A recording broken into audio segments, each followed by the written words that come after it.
En el nombre del Padre, del Hijo, del Espíritu Santo. Amén. Ven, Espíritu Santo, y llena los corazones de tus fieles, y enciende en ellos el fuego de tu amor. Envía tu Espíritu Creador, y se renovará la faz de la tierra. Estamos estudiando el Catecismo de la Iglesia Católica, su tercera parte, la vida en Cristo. Primera sesión, la vida del hombre, la vida en el Espíritu. Capítulo primero, la dignidad de la persona humana. Artículo séptimo, las virtudes. Estamos en el segundo apartado de este artículo, donde el Catecismo dedica 18 números al tema que tiene como título las virtudes teologales. El día de hoy vamos a profundizar en el número 1825, continuando con el tema de la virtud teologal de la caridad. Una virtud que hemos explicado es una virtud que es fuente y cumbre de todas las demás virtudes y además es la virtud teologal eterna. Número 1825 del Catecismo de la Iglesia Católica dice: Cristo murió por amor a nosotros cuando éramos todavía enemigos.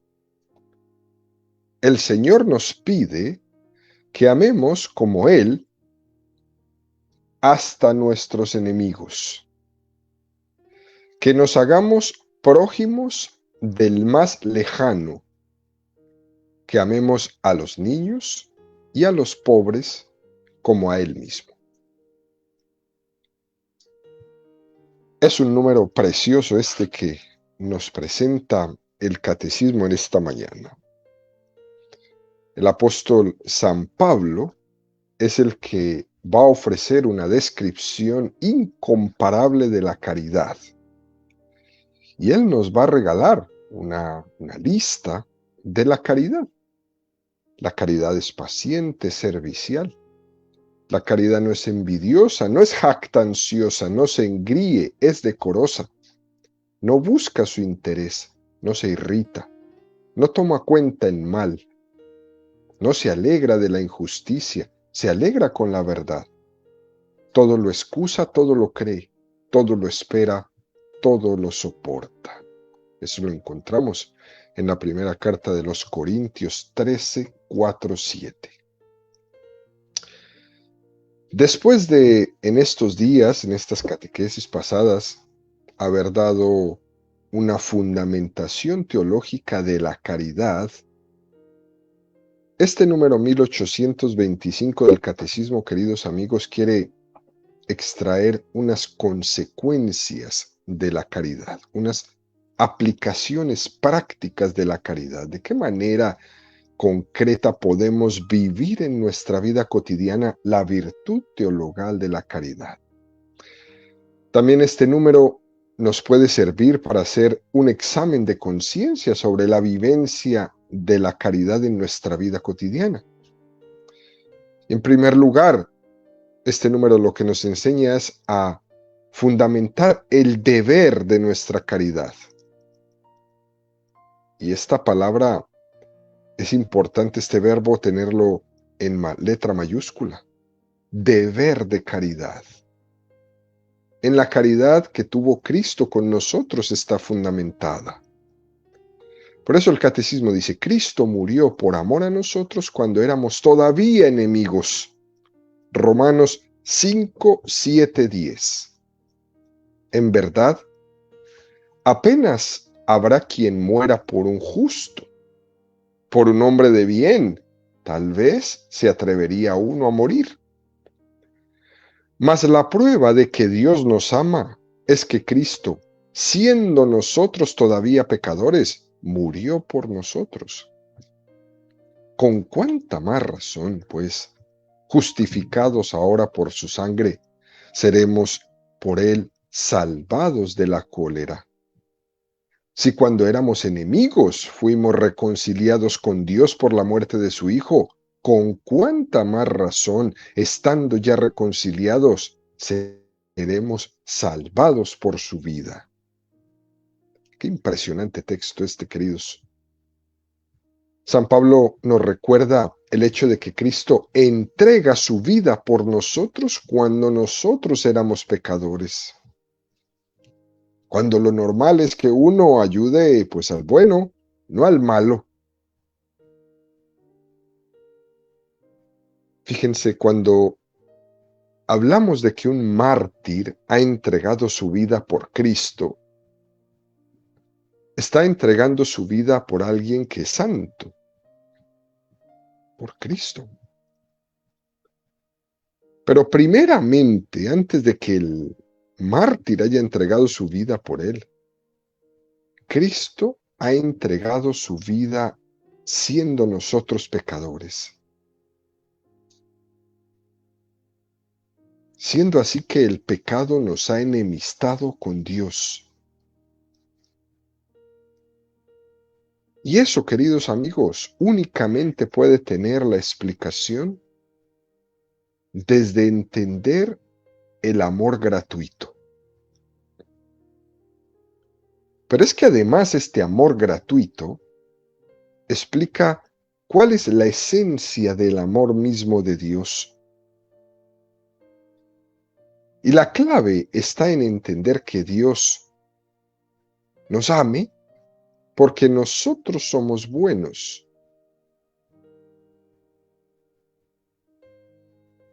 Sino que en realidad nosotros estamos llamados a ser buenos, santos, porque Dios nos ama incondicionalmente.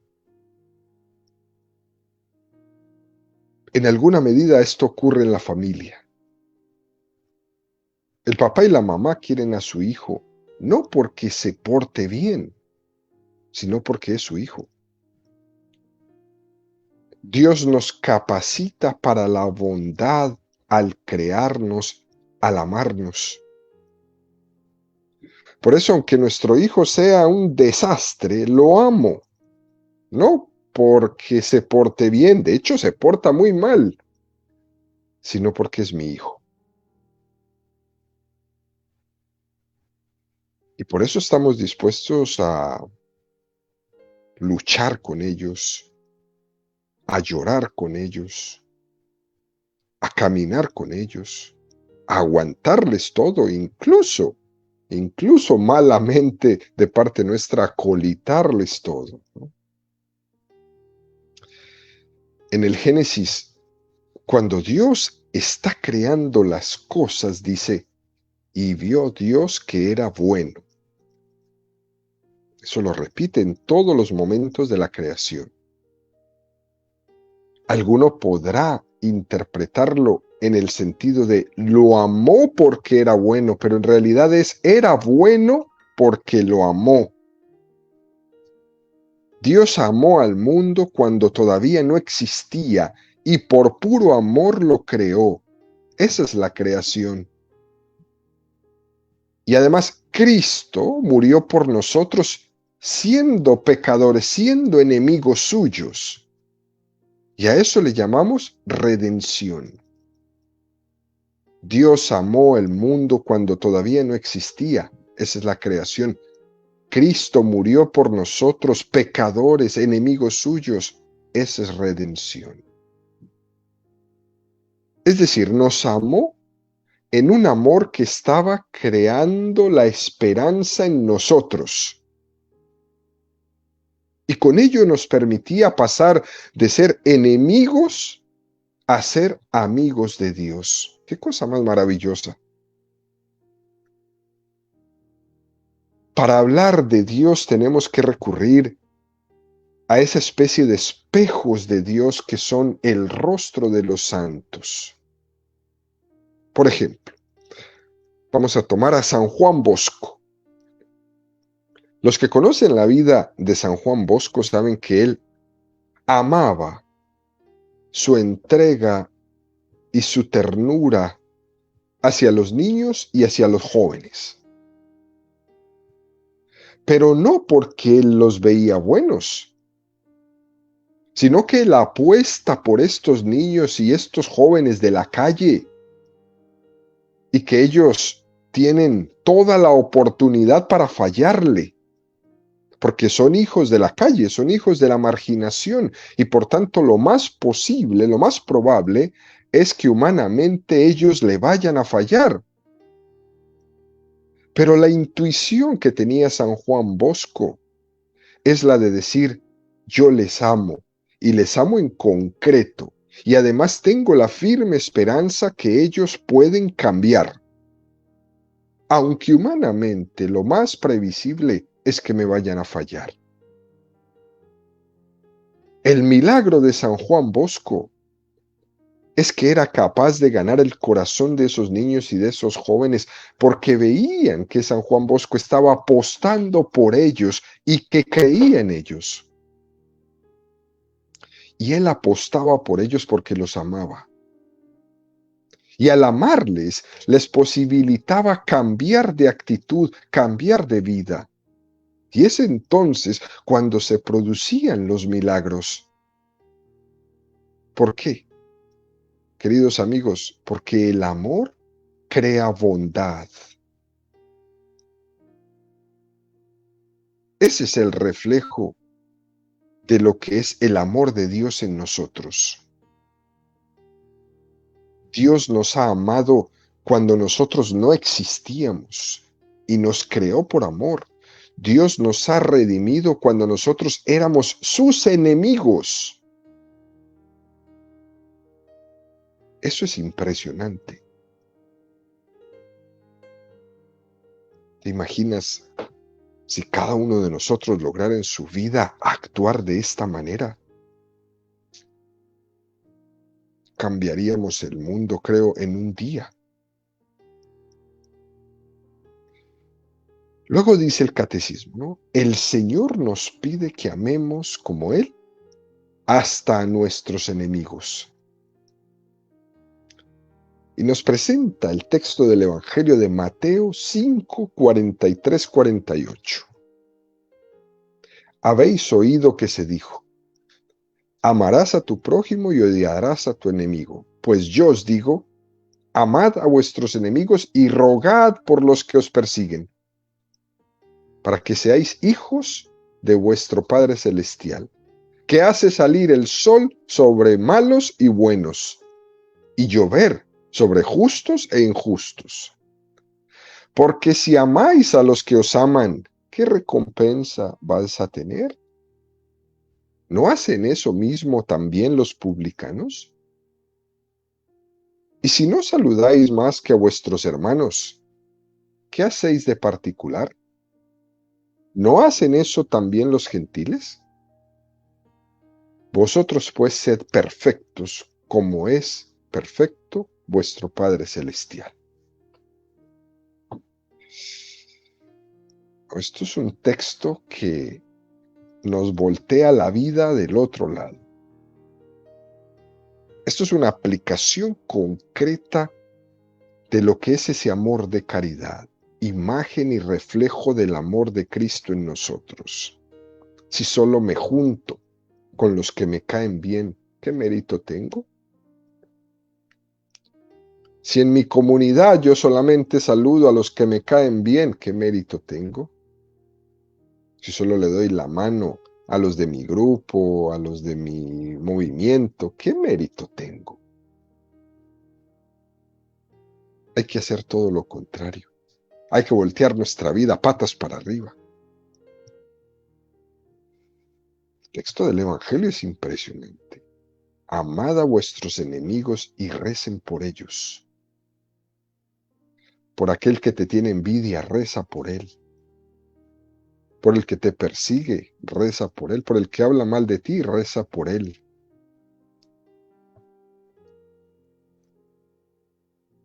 Si Cristo te ha amado cuando eras su enemigo, debería ser normal que tú amaras a tu enemigo.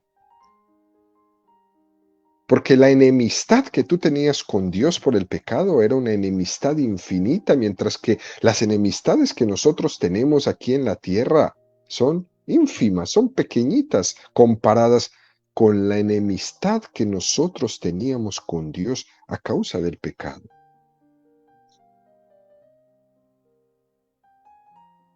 Es interesantísimo ver esa insistencia que este texto del Catecismo y del Evangelio nos da sobre el amor de gratuidad. Porque si solo saludas a quien te saluda o amas a quien te ama, para eso no hay que ser cristiano, ni siquiera creyente, dice el texto del Evangelio. Eso también lo hacen los paganos y lo hacen bastante bien. Pero lo que nos hace a nosotros ser diferentes es que el Señor pide que nuestro amor sea de gratuidad. Porque Él ha tenido conmigo un amor de gratuidad. Porque es que además, si el amor no es gratuito, no es amor, es interés. Y aquí cabría, queridos amigos, una pregunta lógica que cada uno de nosotros debe de hacer. ¿Cómo amo a mi enemigo? ¿Por dónde empiezo? Esa persona que tanta envidia me tiene, ¿cómo hago? ¿Por dónde empiezo a amarla? Y este texto de la Sagrada Escritura que hemos leído responde de una forma muy, muy concreta. Rogad por ellos. Rogad por los que os persiguen. Ahí está la forma supremamente concreta de por dónde empezar a amar a mi enemigo. Rogad por él, reza por él. La oración hecha con una verdadera esperanza de que esa persona pueda cambiar ya es un tremendo signo que hay en la voluntad de perdón de parte mía. Fíjense, queridos amigos, he escuchado alguna vez que un señor sacerdote decía que en el sacramento de la penitencia, en el sacramento de la confesión, a veces le piden a alguna persona que tenía un rencor o una enemistad contra alguna persona en concreta, le piden rezar por esa persona. Y que la reacción del penitente fue: yo no puedo rezar por esa persona. Porque rezar por ella suponía romper con esa cadena de odio. En cambio, otras personas, sin embargo, han aceptado y han comenzado a rezar por su enemigo, por su perseguidor, y Dios ha hecho que cambie el corazón de los dos. Esa oración, hecha por aquel que me odia, por aquel que me persigue, es ya un amor gratuito que posibilita el perdón.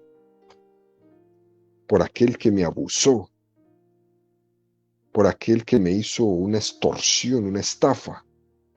Esa oración es ya un amor gratuito que posibilita el perdón. Es un buen inicio que nos regala el Catecismo con la Sagrada Escritura en esta mañana, queridos amigos. Continúa este número y dice: que nos hagamos prójimos del más lejano.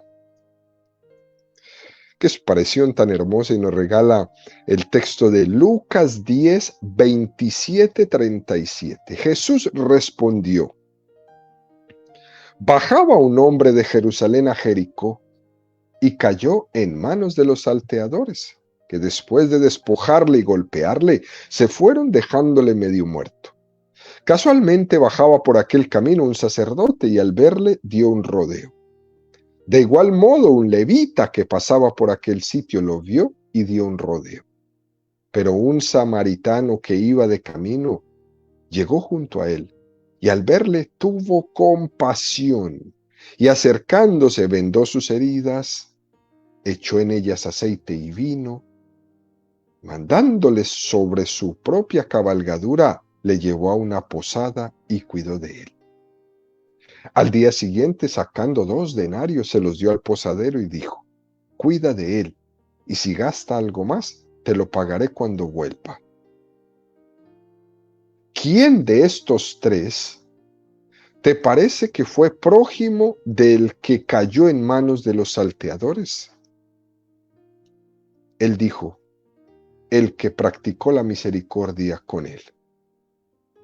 Dícele Jesús, vete y haz tú lo mismo. Esta es una parábola que nos cambia la vida otra vez. Es una parábola que nos viene a decir que tenemos que amar sin estar eligiendo a quién debo amar, porque es que este me cae bien y a este sí le ayudo. El samaritano no eligió a quién tenía que amar. Elige al que se encuentra en el camino. Mientras que los otros dos pasaron de largo, porque ellos estaban eligiendo a quién amar, y ese es su pecado. Amar al prójimo significa amar al próximo, al que sale a mi encuentro, al que yo no elijo, al que el Señor me pone, no al que yo pronostico.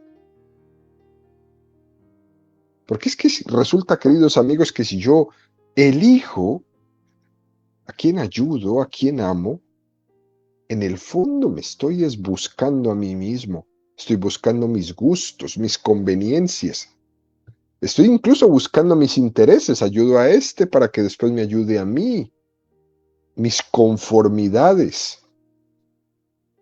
Y eso se convierte solamente en un amor carnal.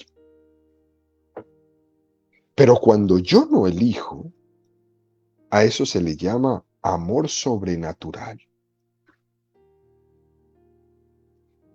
Y este texto del catecismo va a ser más concreto todavía. Jesús nos pide que amemos a los niños y a los pobres como a Él mismo. Este es un número que se concreta en lo específico. ¿Cuál es el ideal de la práctica de esta caridad? Van a ser los niños, van a ser los pobres. Y nos remite al Evangelio de Marcos 9, 36, 37. Y tomando un niño lo puso en medio de ellos, le echó entre sus brazos y les dijo, el que reciba a un niño como este en mi nombre, a mí me recibe. Y el que me reciba a mí, no me recibe a mí, sino a aquel que me ha enviado. Qué cosa tan hermosa para todos los abuelos que me están escuchando. Recibir esos niños, hijos de sus hijos, para que no pierdan la fe, para hacer aquello que nosotros no hicimos con nuestros hijos, hacerlo con ellos, para amarles, cuidarles, consentirles, educarles, para no dejarles perder su lengua, sus culturas, sus valores, para protegerlos de que no estén solos mientras sus papás cometen los mismos errores que cometimos nosotros, trabajar 16, 18, 20 horas al día descuidándolos totalmente. Y tomando un niño le puso en medio de ellos, lo estrechó en sus brazos. Hacer lo que hacía Jesús, estrechar a nuestros nietos, a nuestros hijos en nuestros brazos, para recibirles, para ser nosotros, cristianos católicos, enemigos acérrimos del aborto, de la trata de niños, del secuestro de niños. El que reciba a un niño como este en mi nombre, a mí me recibe, porque cada vez que vas a abrazar a tu nieto, piensa que estás abrazando a Jesús. Cada vez que te piden cuidarlo, estás abrazando a Jesús. Y el que me reciba a mí no me recibe a mí, sino al Padre, al que me ha enviado. ¿Qué cosa? Nosotros estamos en una cultura occidental donde aparentemente los niños ocupan un puesto muy central. ¿no? En contraposición con la cultura de Jesús, donde los ancianos se les respetaba en su dignidad, pero a los niños nada. O sea, los niños tenían poco protagonismo. Pero hay que decir que aunque los niños ocupen un lugar, digamos, en el centro de nuestros hogares, no pensamos tan fácilmente que estamos cumpliendo el ideal del Evangelio que aquí se nos propone. Y la prueba es que nuestra cultura distingue dos cosas que no deberían de pasar. Nosotros distinguimos entre hijo deseado y hijo no deseado. Eso es asqueroso en nuestra cultura. Si no es deseado, podemos cometer tres atrocidades con él. Primera, impedir su concepción por medio de todo tipo de pastillas, de tratamientos, de anticonceptivos, etc. Es una atrocidad en contra de los niños, impedir su concepción. Segunda, abortarlo una vez concebido. Y tercera, si llegan a ser, proyectar sobre él nuestras propias frustraciones. ¿Cuántos niños maltratados después de nacer, cargando las frustraciones de sus padres miserables?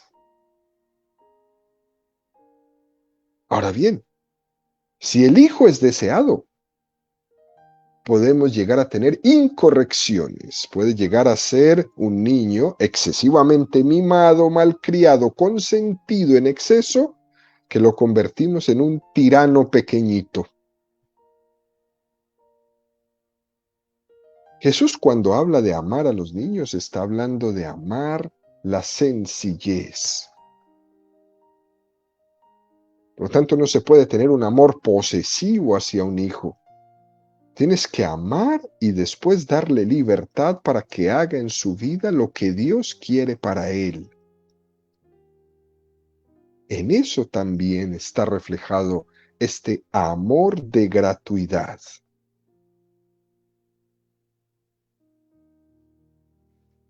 Al final, el catecismo en este número concreta diciendo, y a los pobres como a él mismo. Y nos remite al Evangelio de Mateo 25, 35, 45, que ya no lo sabemos de memoria. Porque tuve hambre y me disteis de comer. Tuve sed y me disteis de beber. Era forastero y me acogisteis. Estaba desnudo y me vestisteis. Enfermo y me visitasteis. En la cárcel y vinisteis a verme. Entonces los justos le responderán, Señor, ¿cuándo te vimos hambriento y te dimos de comer, o sediento y te dimos de beber? ¿Cuándo te vimos forastero y te acogimos, o desnudo y te vestimos? ¿Cuándo te vimos enfermo o en la cárcel y fuimos a verte? Y el rey les dirá, en verdad os digo, que cuanto hicisteis a uno de estos hermanos míos más pequeños, a mí me lo hicisteis. Entonces dirán también a los de su izquierda, apartaos de mí, malditos, al fuego eterno preparado para el diablo y sus ángeles. Porque tuve hambre y no me disteis de comer, tuve sed y no me disteis de beber, era forastero y no me acogisteis, estaba desnudo y no me vestisteis, enfermo y en la cárcel y no me visitasteis. Entonces dirán también esto, Señor, ¿cuándo te vimos hambriento o sediento o forastero o desnudo o enfermo o en la cárcel y no te asistimos? Y él entonces le responderá, en verdad os digo que cuanto dejasteis de hacer con uno de estos más pequeños, también conmigo dejasteis de hacerlo. Es decir, estamos amando en los pobres y en los necesitados a Cristo mismo. Y todos, aunque sea el más miserable de todos los que me están escuchando, podemos amar a alguien más necesitado que nosotros. Y siempre lo habrá. Y si no sabe quién, llámeme, que yo le digo a quién. Hay una presencia de Cristo en todo hombre necesitado y postrado. Y por eso el Señor es tan fuerte en esta parábola. Y fíjese que se usa una palabra fuerte, ¿no? Malditos. Me dice el Señor, maldito por yo no ser capaz de amar gratuitamente. Y no solamente maldito, apartaos de mí, al fuego eterno preparado para el diablo y sus ángeles. Ay Dios. Y esto no es un juego. Esto lo está diciendo Jesús para cada uno de nosotros.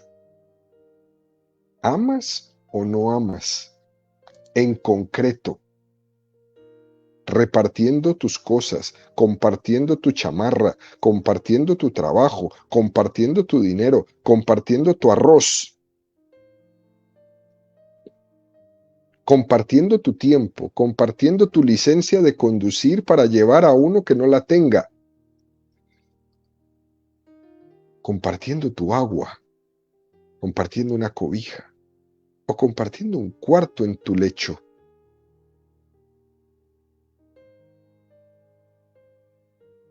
Ahí está lo concreto. Lo demás es cuento, lo demás son palabras que se las lleva el viento. Fíjense, queridos amigos, en el pasaje donde tiene lugar la conversión de San Pablo, ahí en el camino de Damasco, el Señor que le sale al encuentro, ahí en el camino, le hace caer en tierra, lo deja ciego, pero no sordo. Y esa voz del cielo le decía, Saulo, Saulo, ¿por qué me persigues? Y Saulo le respondió, ¿quién eres tú? Y el Señor le responde, yo soy Jesús a quien tú persigues. ¿Tú crees que estás persiguiendo a esos que tú llamas cristianos? En realidad me estás persiguiendo a mí, porque yo estoy presente en ellos. Ese mismo misterio de la presencia de Cristo en los cristianos que le habla a San Pablo, es la misma presencia de Cristo en los pobres, en el cristiano perseguido. Por eso el texto del Evangelio Mateo 25:45 que acabamos de leer, en verdad os digo que cuanto hicisteis a uno de estos hermanos míos más pequeños, a mí me lo hicisteis. Cuando regalo un vaso de agua, es a Jesús. Cuando le doy ride a alguien para ir a un lugar cuando no puede conducir, es a Jesús el que llevo a mi lado. Algo más concreto que eso no puede existir. Es que no lo hay. No lo hay. Lo demás, ¿sabe qué? Pueden ser pretextos y pretextos y pretextos para no hacer lo que tenemos que hacer, queridos amigos. Al final, concluye este número del Catecismo con otro texto de San Pablo de la primera carta a los Corintios 13:4-7. La lista de la caridad. ¿Qué es la caridad? Paciente, servicial, no es envidiosa, no es jactanciosa, no se engríe, es decorosa, no busca su interés, no se irrita, no toma en cuenta el mal, no se alegra de la injusticia, se alegra con la verdad, todo lo excusa, todo lo cree, todo lo espera, todo lo soporta. Es un texto que nos ayuda a hacer un examen de conciencia perfecto, cuando nos dice, la caridad es paciente. Esto es algo muy práctico. Yo soy paciente. El amor auténtico es aquel que tiene la capacidad de querer a las personas respetándole a cada uno su ritmo. No todo el mundo tiene que ser como tú.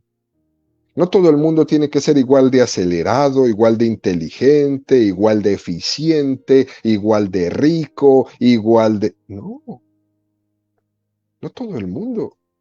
Tú tienes que aprender a respetarle a cada quien su ritmo. La caridad no se irrita, es decir, todo lo excusa. Qué importante es, queridos amigos, aprender a poner en práctica el sufrir con paciencia los defectos del otro, sufrir con paciencia los defectos de tus hijos, pero también de los trabajadores que tienes a tu lado, sufrir con paciencia. Eso es algo que es básico. Si yo quiero amar a las personas con un amor de caridad y con un amor de gratuidad, tengo que aprender a ser paciente, paciente ante los defectos de mi prójimo. No irritarme porque no son como yo quiero que sean. Cuando yo soy una persona impaciente, yo no amo con gratuidad, yo amo con interés porque quiero que todos sean como yo quiero que sean. ¿Eh? ¿Cómo puedo yo aprender a hacer esto? Primero mirando que si Dios le ama así como es, ¿por qué yo no? ¿Por qué yo no? La caridad es servicial. Esto lo hemos visto todos nosotros en el seno de nuestras familias, clarísimo. Nosotros hemos visto cómo el amor de nuestras madres ha sido servicial hasta el extremo. El amor de una mamá es lo más práctico que existe. Casi todas esta mañana se levantaron a hacer un montón de cosas que los niños ni siquiera se dieron cuenta. Hacerles su lunch para ir a la escuela, despertarlos, tenerles su ropa limpia. Todo eso que apareció de la nada. ¿Y quién les pagó por eso? Nadie. Es un amor de gratuidad. Es un amor de servicio. ¿Eh? A veces hoy día se suele calificar ese amor de quien está pensando siempre en los demás y no en sí mismo como un tonto. ¿Sí? O estos que no quieren tener sus hijos, que porque eso es mucho sacrificio. Y entonces, ¿qué estás pensando que es la vida? Lo que me estás diciendo es que eres un egoísta terrible. Y así como eres de egoísta, así morirás, solo, por egoísta. Este amor servicial no corresponde con los derechos y deberes. Tienes que, debes de. Aunque es verdad que dentro de la familia, por ejemplo, haya que recordar que cada uno tiene unos deberes, ¿no? Que hacer, y que es bueno promover que cada uno sea responsable en las cosas que tiene que hacer. Este amor es mucho más que eso, porque cuando alguien en el hogar no hizo lo que le debería haber tocado, otro viene y lo hace y no pasa nada. ¿Cuántas veces no le decimos a uno de nuestros hijos, a ti te toca sacar la basura cuando pase el camión de la basura? Y toda la semana se le olvida. Ahí va a haber otro que va y lo saque, o el hermano mayor, o la mamá, o el papá. No pasa nada.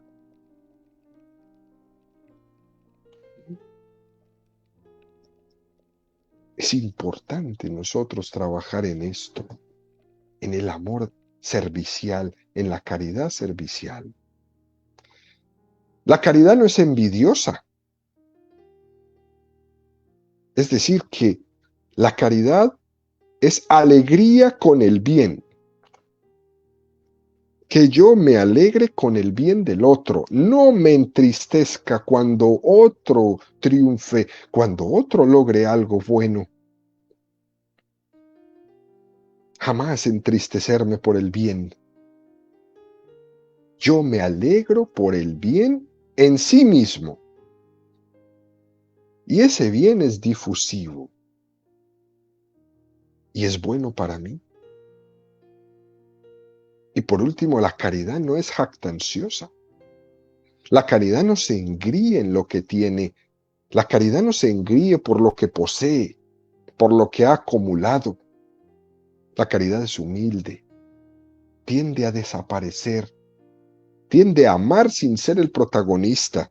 Es aquel que regala, que dona, sin que lo pongan ahí en la primera página. Es más, que dona sin que ni siquiera el otro se dé cuenta. La caridad es jactanciosa, como el buen samaritano, aquel que le lleva a la posada y desaparece, pero le deja pagado, y si le debo más, mañana vengo y le pago. No se preocupe. No busca rogarse la fama o el prestigio de que ha hecho el bien, lo hace y ya. Y aquí aplicamos el principio precioso del Evangelio de Mateo 6:3, que no sepa tu mano derecha lo que hace tu mano izquierda. Por tanto, queridos amigos, la caridad siempre será para la gloria de Dios.